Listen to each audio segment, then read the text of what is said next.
हाँ जी, मैं हूं हरीश और मैं तुम्हारे साथ डिस्कस कर रहा हूं सीए फाइनल इनडायरेक्ट टैक्सेस।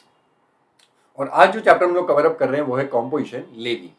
ये रिवीजन तुम्हारे नवंबर 22 सीए फाइनल एग्जाम्स के लिए रेलेवेंट है।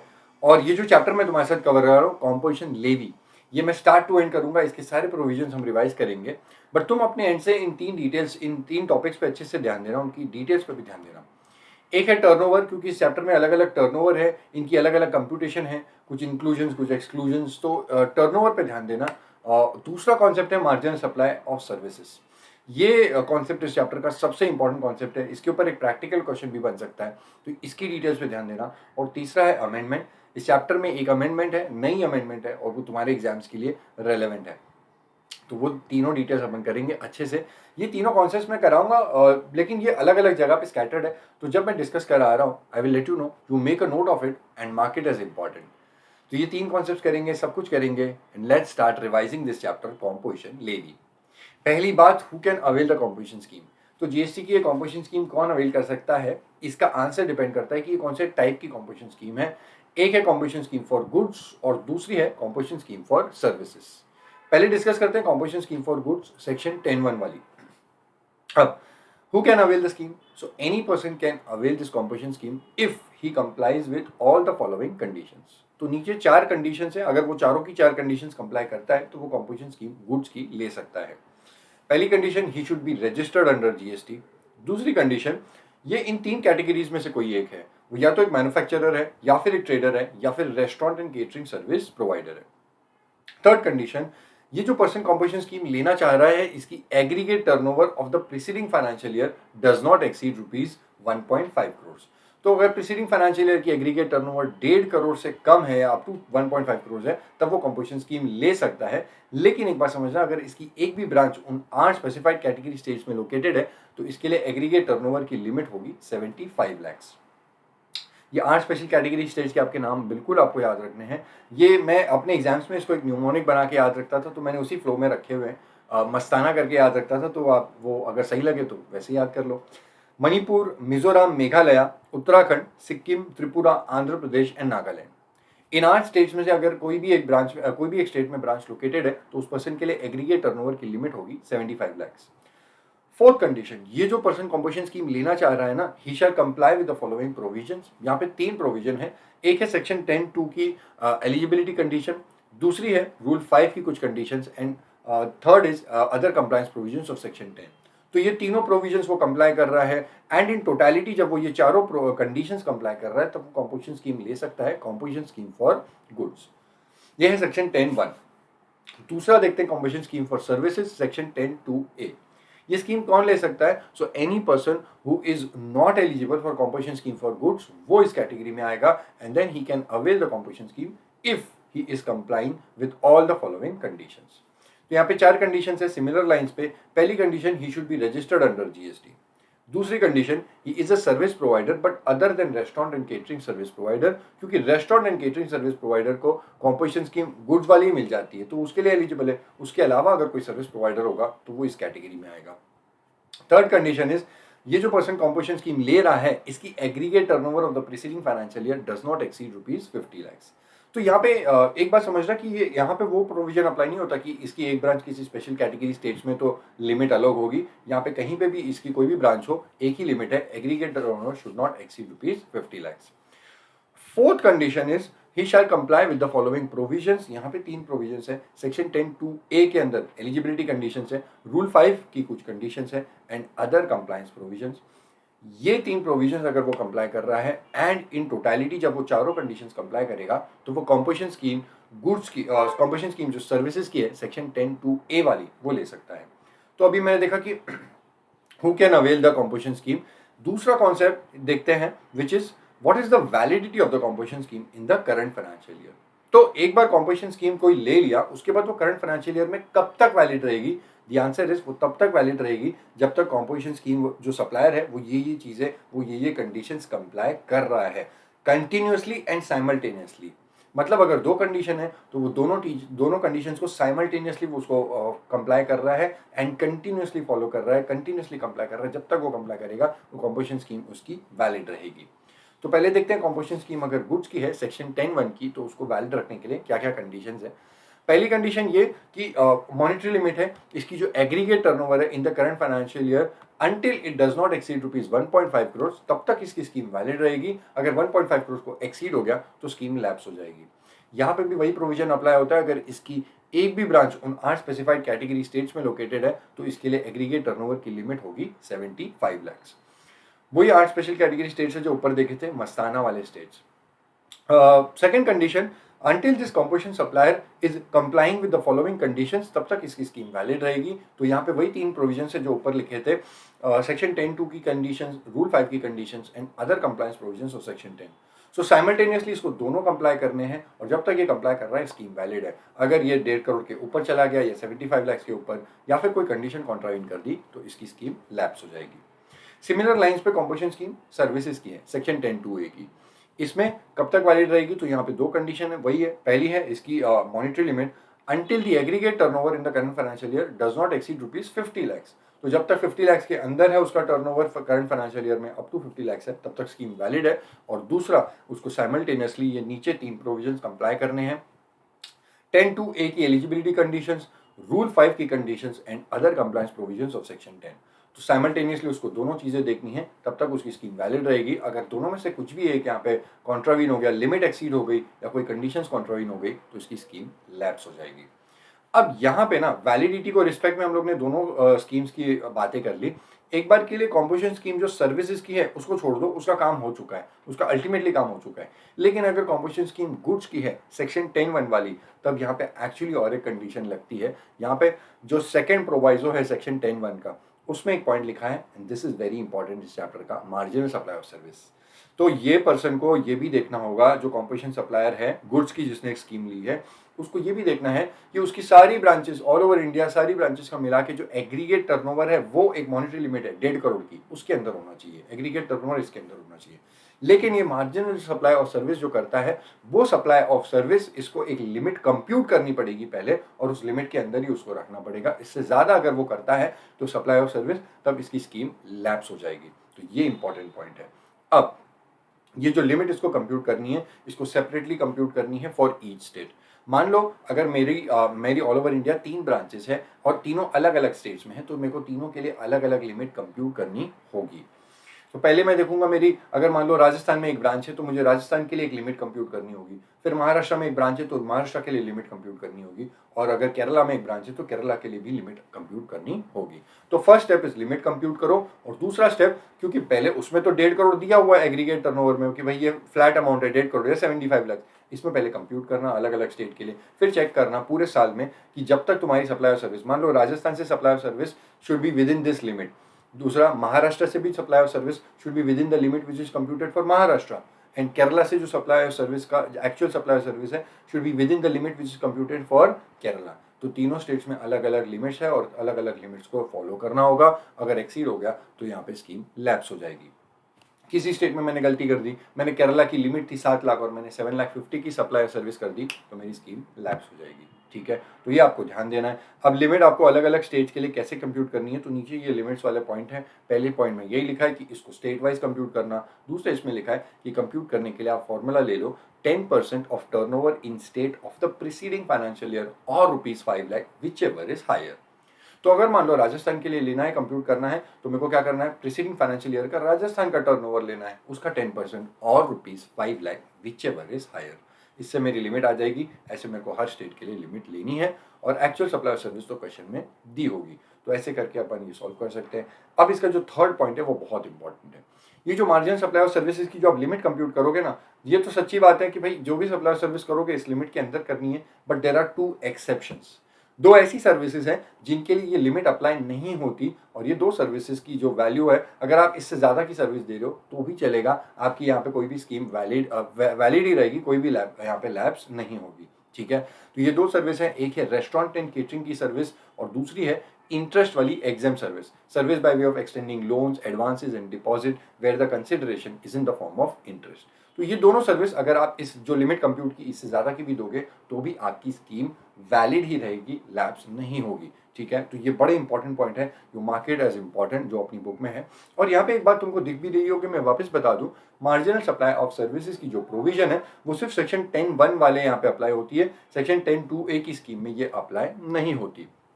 अब इसी के रिस्पेक्ट में नीचे एक पॉइंट है, मैं तुमको बता देता हूँ इसी फ्लो में, कि अगर कोई सप्लाई ऑफ सर्विस कर रहा है, अलग अलग तरीके की सर्विस, तो उस पर कौन कौन सी लिमिट अप्लाई होती है। तो पहले देखते हैं कि अगर एग्जाम सप्लाई ऑफ सर्विस है तो उस पर क्या है, तो भाई उस पर कोई भी लिमिट अपने अप्लाई नहीं होती। अगर आप कॉम्पोजिशन स्कीम का कोई क्वेश्चन सॉल्व कर रहे हो, एग्जाम में अगर कोई क्वेश्चन आया है और एग्जाम सप्लाई ऑफ सर्विस है इंटरेस्ट वाली, तब उस पर कोई भी लिमिट अप्लाई नहीं होगी। आप सिंपली उस पूरे क्वेश्चन में ये जो भी वैल्यू है उसको इग्नोर कर देना। ये एग्रीगेट टर्नओवर की कंप्यूटेशन में भी नहीं आएगी, ये टर्नओवर स्टेट की कंप्यूटेशन में भी नहीं आएगी, ये किसी भी लिमिट में नहीं आएगी। मार्जिन सप्लाई ऑफ सर्विसेज की जब लिमिट कंप्यूट कर रहे हो उसमें नहीं आएगा। ये सप्लाई आप उससे ज़्यादा दे दो, कहीं कुछ नहीं आएगा, तो इसको आप सिंपली इग्नोर कर सकते हो। दूसरी है रेस्टोरेंट वाली सर्विस। तो कॉम्पोजिशन स्कीम गुड्स के लिए है, और अगर कोई रेस्टोरेंट सर्विस प्रोवाइड कर रहा है तो वो रेस्टोरेंट की सर्विस प्रोवाइड करते वक्त ये लिमिट ना देखे तो भी चलेगा, because this limit is not applicable, ये मार्जिनल सप्लाई सर्विसेज की लिमिट। बट इसके अलावा इसको हर कैलकुलेशन में वो इंक्लूड करना होगा, एग्रीगेट टर्नओवर में भी उसको इंक्लूड करना है, टर्नओवर इन स्टेट में भी उसको इंक्लूड करना है, हर कैलकुलेशन में इंक्लूड करना है। और अगर मान लो एग्रीगेट टर्नओवर में इंक्लूड किया और करते करते जब देखा एग्रीगेट टर्नओवर 1.5 करोड़ के ऊपर चला गया, तब इसकी कॉम्पोजिशन स्कीम लैप्स हो जाएगी। ठीक है, तो इस पर सिर्फ एक ही चीज़ है जो नहीं लगती, वो है मार्जिनल सप्लाई सर्विसेज की लिमिट। थर्ड इज, इसके अलावा कोई भी सर्विस दोगे तो आपको सब लिमिट कंप्लाई करनी है। इस पूरे चैप्टर में जहां जो भी लिमिट्स है सब अप्लाई करनी है। मार्जिनल सप्लाई सर्विसेज की लिमिट भी अप्लाई करनी, उसमें देखना इससे ज्यादा मत करना वरना कॉम्पोजिशन स्कीम लैप्स हो जाएगी। और आपको ये चीज एग्रीगेट टर्नओवर में भी इंक्लूड कर देनी है। तो एग्रीगेट टर्नओवर इन स्टेट जहां भी है सब अप्लाई होगा। और अगर ये सप्लाई करते वक्त एग्रीगेट टर्नओवर इंक्लूड किया और एग्रीगेट टर्नओवर 1.5 करोड़ के ऊपर चला गया, तब कॉम्पोजिशन स्कीम लैप्स हो जाएगी। ठीक है, तो इस बात को ध्यान देना, ये आपको क्वेश्चन सॉल्विंग में बड़ा हेल्प करेगा। हमारा मार्जिनल सप्लाई ऑफ सर्विस का इतना ही कॉन्सेप्ट था, ये आपको अच्छे से समझ में आ गया होगा। और ये एग्जाम्स के क्वेश्चन कभी कभी सॉल्व करते हो आप प्रैक्टिस के लिए या एग्जाम में भी सॉल्व करते हो, तो वो चीज़ें आपको तब हेल्प करेंगी। सो ये मेरा डिस्कशन था यहाँ पे वैलिडिटी को लेकर के। वैलिडिटी में हमने देखा गुड्स के रिस्पेक्ट में एक्चुअली देयर आर 3 कॉन्सेप्ट्स और 3 कंडीशंस जो साइमल्टेनियसली करनी है, बट सर्विसेज के लिए there are 2 concepts. I hope you understood, and with this I move on to the next concept, that is eligibility conditions. ये जो बार बार देख रहे हैं ना एलिजिबिलिटी कंडीशंस, इसका क्या राज है। तो भाई ये यहाँ पे एलिजिबिलिटी कंडीशंस है for availing the composition scheme, ये सेक्शन 10 में लिखा है। बट अगर for if the composition scheme is for goods, तब ये कंडीशंस लिखी है सेक्शन 10(2) के अंदर। लेकिन वहीं पे अगर ये नीचे देख लो नीचे जाके वहीं पे देखें तो सेक्शन अगर कॉम्पोजिशन स्कीम सर्विसेज की है तो ये बातें लिखी हैं सेक्शन 10(2)(a) के अंदर। तो पहले इसी को देख लेते हैं। अगर किसी ने कॉम्पोजिशन स्कीम सर्विसेज की ली है तो सेक्शन 10(2)(a) बोलता है कि ये कंडीशंस है, ये आपको एलिजिबिलिटी कंडीशंस ये फॉलो करनी होंगी। पहली कंडीशन बोलते हैं he is not engaged in, जो कॉम्पोजिशन स्कीम्स जो सर्विसेज की लिया हुआ है, he is not engaged in making any supply of goods और services which are not leviable to GST. तो ऐसे 6 गुड्स हैं, उनकी सप्लाई नहीं करनी। एक है alcoholic liquor for human consumption, उसके बाद वो 5 goods petrol, diesel, aviation turbine fuel, petroleum crude and natural gas. तो ये 6 गुड्स की उसको सप्लाई नहीं करनी है। दूसरा condition, he is not engage in making any interstate outward supply of goods और सर्विसेज। तो इंटरस्टेट आउटवर्ड सप्लाई मत करना, लेकिन आप इंटरस्टेट इनवर्ड सप्लाई करोगे तो चलेगा, उससे आपकी कॉम्पोजिशन स्कीम पे कोई भी इंपैक्ट नहीं आएगा। थर्ड कंडीशन इज जिस पर्सन को he is not engage in making any supply of goods और services through an ECO which is required to collect tax at source under section 52। तो ऐसा ईसीओ जिसके ऊपर टीसीएस की रिक्वायरमेंट अप्लाई हो जाएगी। ऐसे ट्रांजैक्शंस पे जब ईसीओ के ऊपर टीसीएस की रिक्वायरमेंट अप्लाई होती है तो ईसीओ के थ्रू से कुछ सप्लाई मत करना, गुड्स भी नहीं, सर्विसेज भी नहीं, कुछ भी नहीं।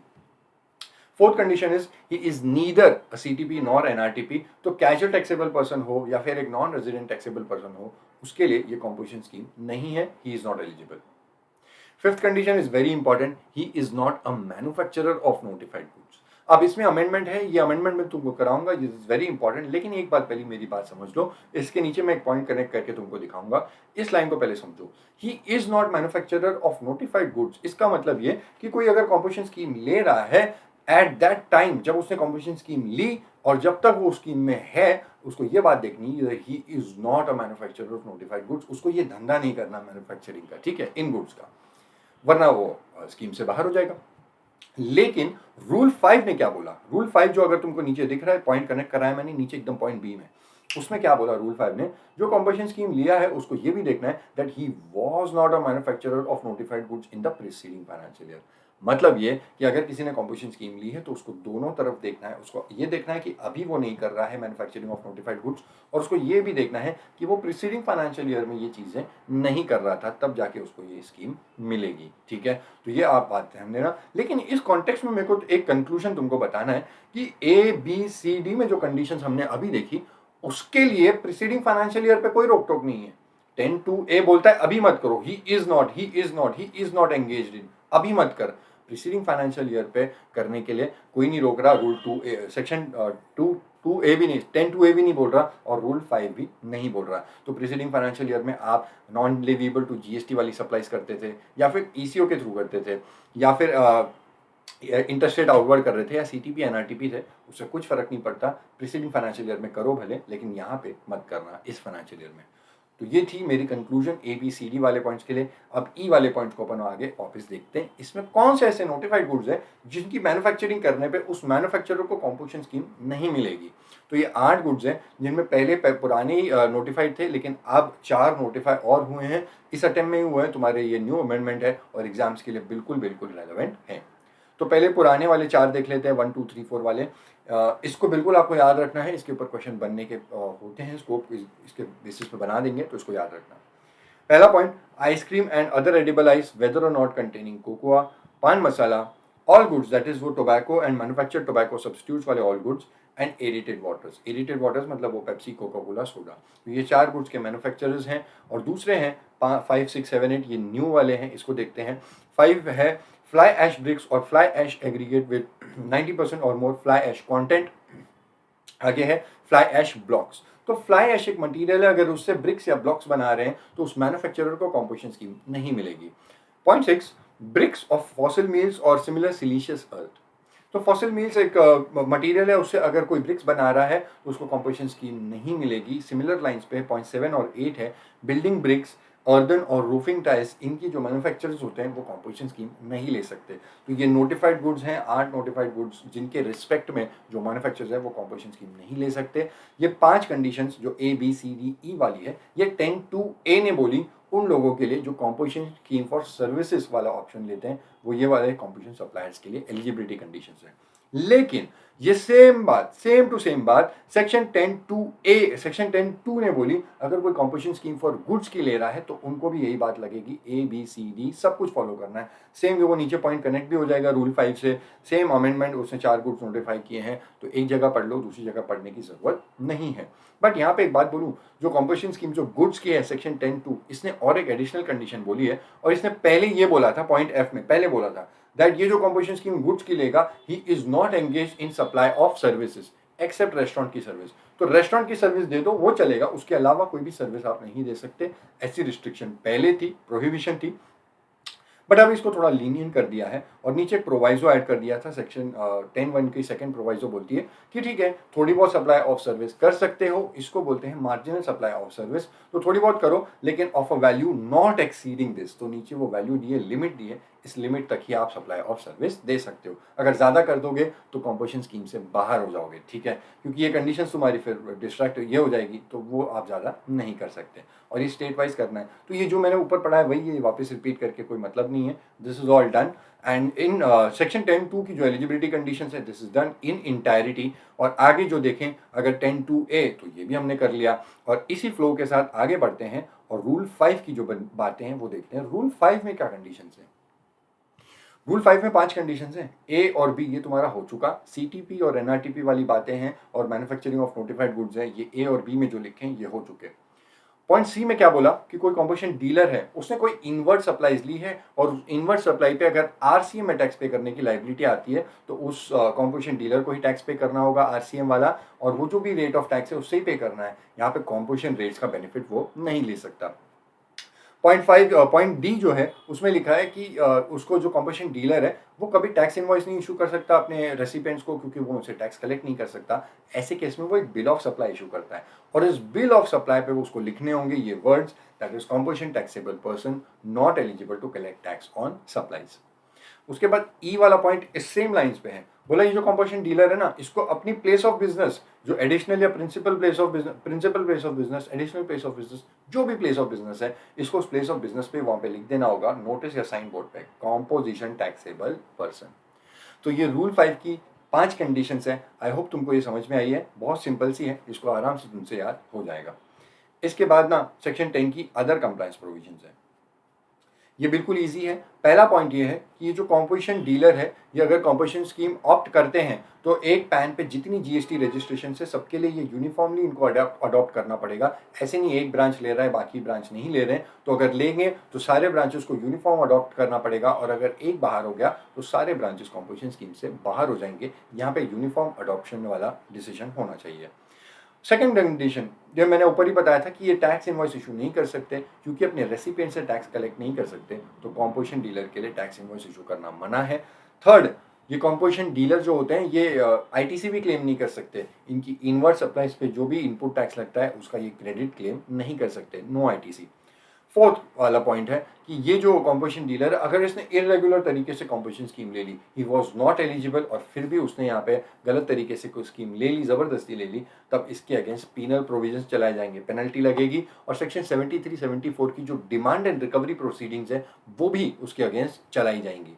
तो ये बातें कुछ थी जो other compliance provisions of section 10, and ये फटाफट तुमसे हो जाएगा, यहाँ पे ऐसे कोई डिफिकल्ट वाला पॉइंट नहीं है। इसके बाद है रेट ऑफ टैक्स। अब देखो, जो कॉम्पोजिशन डीलर जो होते हैं कॉम्पोजिशन स्कीम वाले, उनको रेट ऑफ टैक्स यहाँ पे सब अलग रेट ऑफ टैक्स लगते हैं, इनके कम रेट ऑफ टैक्स होते हैं, तो ये रेट ऑफ टैक्स है। अगर कॉम्पोजिशन स्कीम गुड्स की है तो 3 कैटेगरी है। मैन्युफैक्चरर्स को टैक्स पे करना है at the rate of 1% of turnover in state, trader को टैक्स पे करना है at the rate of 1% of taxable turnover in state, and जो रेस्टोरेंट सर्विस प्रोवाइडर है उसको पे करना है at the rate of 5% of turnover in state. Similarly जो लास्ट, अगर कॉम्पोजिशन स्कीम कोई सर्विसेज की है तो उस पर्सन को टैक्स पे करना है at the rate of 6% of turnover in state.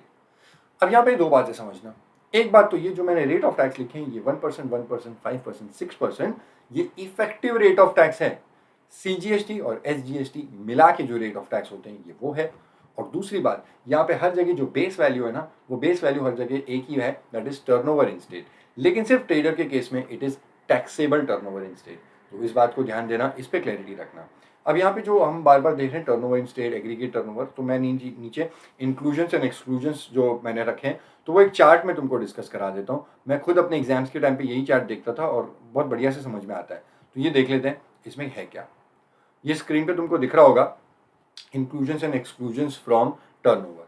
ये 4 तरीके के टर्नओवर है, एक एक करके देखते हैं। पहले 2 टर्नओवर है, कॉलम 1 और 2, वो देख लेते हैं। Aggregate turnover, aggregate turnover preceding financial year का, ये मुझे यूज कब होता है, जब मैं कॉम्पोजिशन स्कीम ले रहा हूँ ना, अवेल करते टाइम मुझे देखना होता है कि प्रीसीडिंग फाइनेंशियल ईयर का एग्रीगेट टर्नओवर कितना है। तो वो अवेल करते टाइम हम जो देखते हैं उसके लिए एग्रीगेट टर्नओवर कंप्यूट कैसे करना, तो इसमें चारों चीजें ले लेना, टैक्सेबल सप्लाईज भी ले लेना, एग्जाम सप्लाईज भी ले लेना। यहाँ पे एक्सपोर्ट और इंटरस्टेट आउटवर्ड सप्लाई भी आएगा, क्योंकि कॉम्पोजिशन डीलर अगर प्रीसीडिंग फाइनेंशियल ईयर में इंटरस्टेट आउटवर्ड करता था तो चलता है, उस पर रिस्ट्रिक्शन नहीं है, ये मैंने तुमको इसलिए बताया था।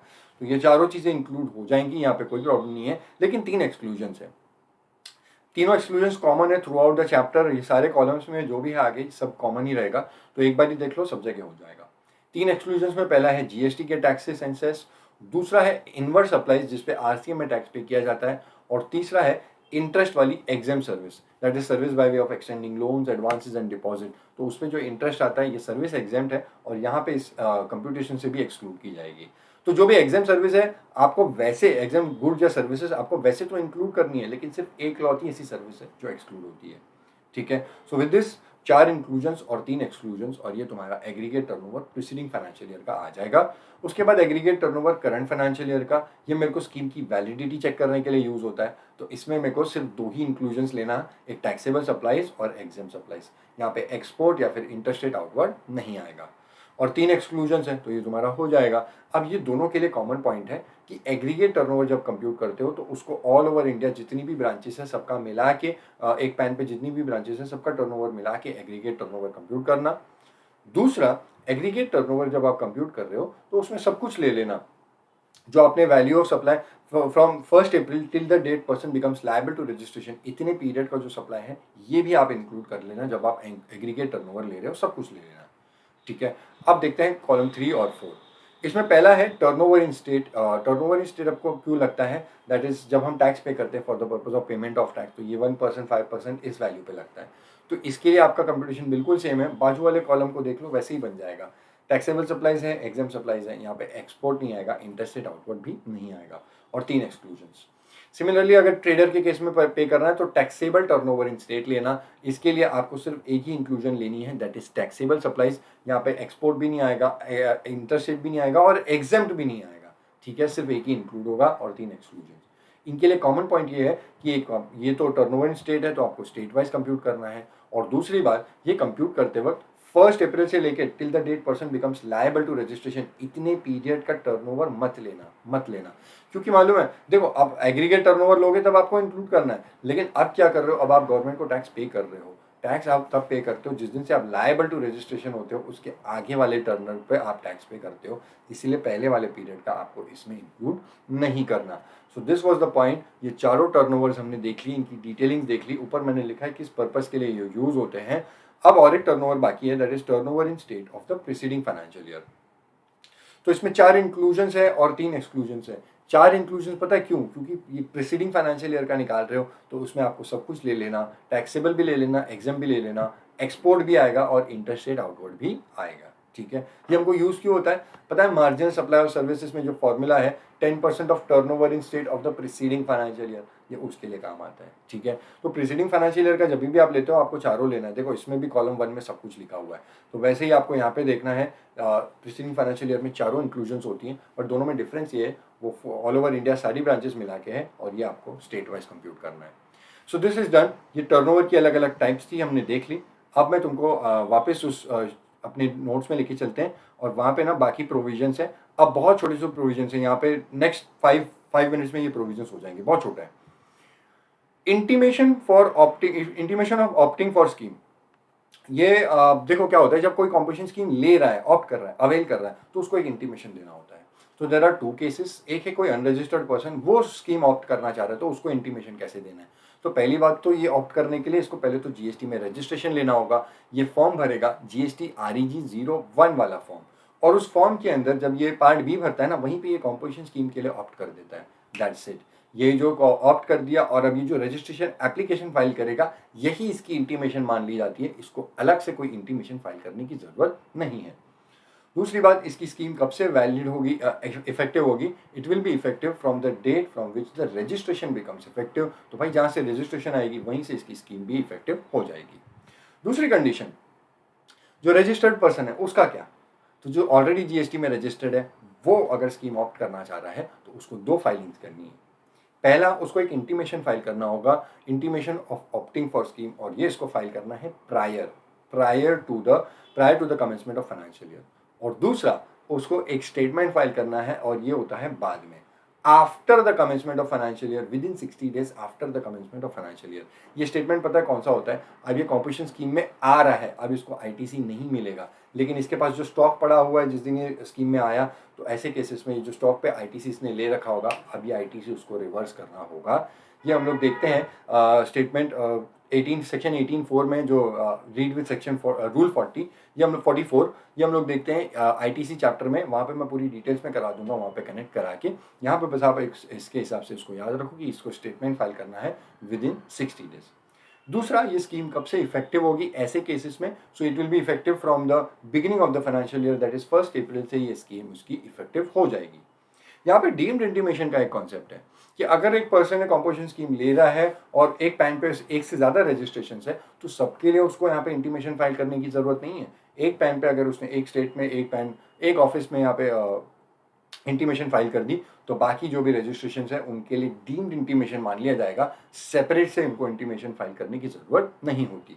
सो ये intimation of opting for scheme वाला प्रोविजन था प्रोसीजरल एस्पेक्ट से। ये प्रोसीजरल फॉर्मेट में, इसको ऐसे फटाफट रीड कर लोगे तो चलेगा। अब और एक प्रोसीजरल एस्पेक्ट है, और इस चैप्टर का लास्ट कॉन्सेप्ट है, दैट इज विड्रॉवल और denial of composition scheme. Composition scheme कब विड्रॉ होती है, डिनाई होती है? तो ये केस ABC है, तीनों केस को फटाफट डिस्कस करते हैं। पहला केस, कोई कॉम्पोजिशन डीलर है, उसने कॉम्पोजिशन स्कीम ली, लेकिन उसने कोई यहाँ पे कॉन्ट्रावेंशन कर दिया, कंडीशंस कॉन्ट्राइन कर दी, या फिर लिमिट एक्सीड हो गई। इन ऑल दोस केसेस इसकी स्कीम अब लैप्स हो जाएगी। अब ये अपने रेसिपिएंट्स को एक टैक्स इनवॉइस इशू करेगा हर सप्लाई के लिए।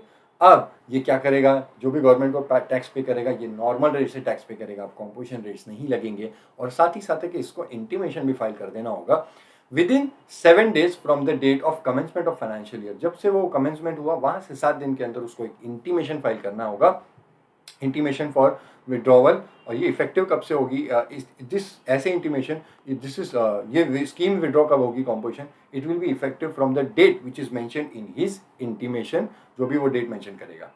केस बी है यहाँ पे विड्रॉवल फ्रॉम कंपोजिशन स्कीम। तो अगर कोई टैक्स पेयर है वो खुद से विड्रॉ करना चाह रहा है कंपोजिशन स्कीम, तो ऐसे केसेस में वो क्या करेगा, वो एक एप्लीकेशन फाइल करेगा और इसकी कंपोजिशन स्कीम इफेक्टिव, विड्रॉवल कब से इफेक्टिव होगी, it will be effective from the date indicated by him in his application. Last is case C. Case C में ऑफिसर अगर इसका केस डिनाई कर रहा है, ऑफिसर को लग रहा है इसने कंपोजिशन स्कीम ली थी, कंपोजिशन स्कीम इसने सारी कंडीशंस कंप्लाई कर रहा था, लेकिन ऑफिसर को लग रहा है कि यहाँ पे कोई कॉन्ट्रावेंशन हुआ है, या फिर ऑफिसर को लग रहा है कि इसने कोई इसको फर्स्ट डे से ये एलिजिबल नहीं था स्कीम के लिए, तो ऑफिसर इसकी स्कीम डिनाई कर देगा। और उस केस में ऑफिसर ही सब कुछ डिसाइड करता है। ये पहले तो शो कॉज नोटिस इशू करेगा और शो कॉज नोटिस का रिप्लाई अगर ठीक नहीं आया तो उस केस में ऑफिसर उस केस की ऑर्डर इशू करके उसकी स्कीम को डिनाई कर देगा। ठीक है, तो ये था जो इफेक्टिव डेट क्या होगी डिनाइल की, जो भी ऑफिसर डिटरमाइन करता है वही उसकी इफेक्टिव डेट ऑफ विड्रॉवल होती है। What is the common point, अब ए बी सी जो भी है ना, ये तीनों कंडीशन जो विड्रॉवल की है केसेस, तीनों केसेस के लिए एक कॉमन पॉइंट है, और वो ये है कि ये जो भी पर्सन के साथ दुर्घटना घटी है, उसकी स्कीम विड्रॉ हो गई, वहां से उसको जिस दिन से इफेक्टिव विड्रॉवल की जो डेट है, डिनाइल की जो डेट है, वहां से 30 डेज के अंदर उसको एक सर्टिफिकेट, एक स्टेटमेंट फाइल करना होगा जिसमें वो अपने स्टॉक्स की डिटेल्स देगा, और वो जो भी स्टॉक उसके पास उस दिन पे थे जिस दिन से उसका स्कीम विड्रॉ हुआ, उस इफेक्टिव डेट पे जो भी स्टॉक की डिटेल्स है, कैपिटल गुड्स की डिटेल्स है, वो डिटेल सबमिट करेगा within 30 days from the date of withdrawal. और ये जो भी अभी अब तो ये नॉर्मल इसमें आ गया, कॉम्पिटिशन केस से बाहर आ गया, तो उस दिन पे जो भी स्टॉक्स थे उसकी आईटीसी मिल जाएगी, जो भी कैपिटल गुड्स थे उसकी भी आईटीसी उसको मिल जाएगी। नो डाउट हम लोग वहाँ पे पढ़ेंगे आईटीसी चैप्टर में सेक्शन 18(1) और 18(2) में, वो 5% पर quarter, part of the quarter minus करने के बाद मिलता है कैपिटल गुड्स में, तो वो प्रोविजन अपन वहाँ पे देखेंगे। बट यहाँ पे यही है कि उसको स्टेटमेंट फाइल करना होगा within 30 days from the date of withdrawal of the scheme. तो यहाँ पे ये प्रोविजंस पूरे खत्म होते हैं विड्रॉवल के, एंड साथ ही साथ ये पूरा चैप्टर भी यहाँ पे कंपोजिशन लेवी का जो पूरा रिवीजन है यहाँ पे खत्म होता है। इसके एक एक प्रोविजन मैंने तुमको डिस्कस आउट करा दिए, and I hope you learn a lot out of this video, and सब कुछ अच्छा लगा होगा तुमको, तो बताओ, let me know in the comment section. अगर तुमको कहीं कुछ चाहिए, कुछ डाउट्स है, let me know in the comment section. If you really like the content of this video, like the video and subscribe to this channel. See you soon with another revision video. मैं ऐसे ही revision videos लेके आता रहूँगा, GST के, indirect taxes के पूरे जैसे जैसे टाइम मिलेगा मैं जल्दी से ये सारी चीज़ें तुम्हारे लिए लेके आऊँगा। इसको देखो अच्छे से रिवीजन प्रिपेयर कर लो, अपनी एग्जाम्स के लिए प्रिपेयर कर लो। बाकी प्रोविजंस भी आएंगे, बाकी चैप्टर्स भी आएंगे, और बाकी सब्जेक्ट्स भी आप अच्छे से प्रिपेयर करना। इस बार आपका एग्जाम्स बहुत अच्छे से हो जाए। ऑल द बेस्ट आपकी स्टडी टाइम के लिए भी और एग्जाम्स के लिए भी। Thank you so much, bye.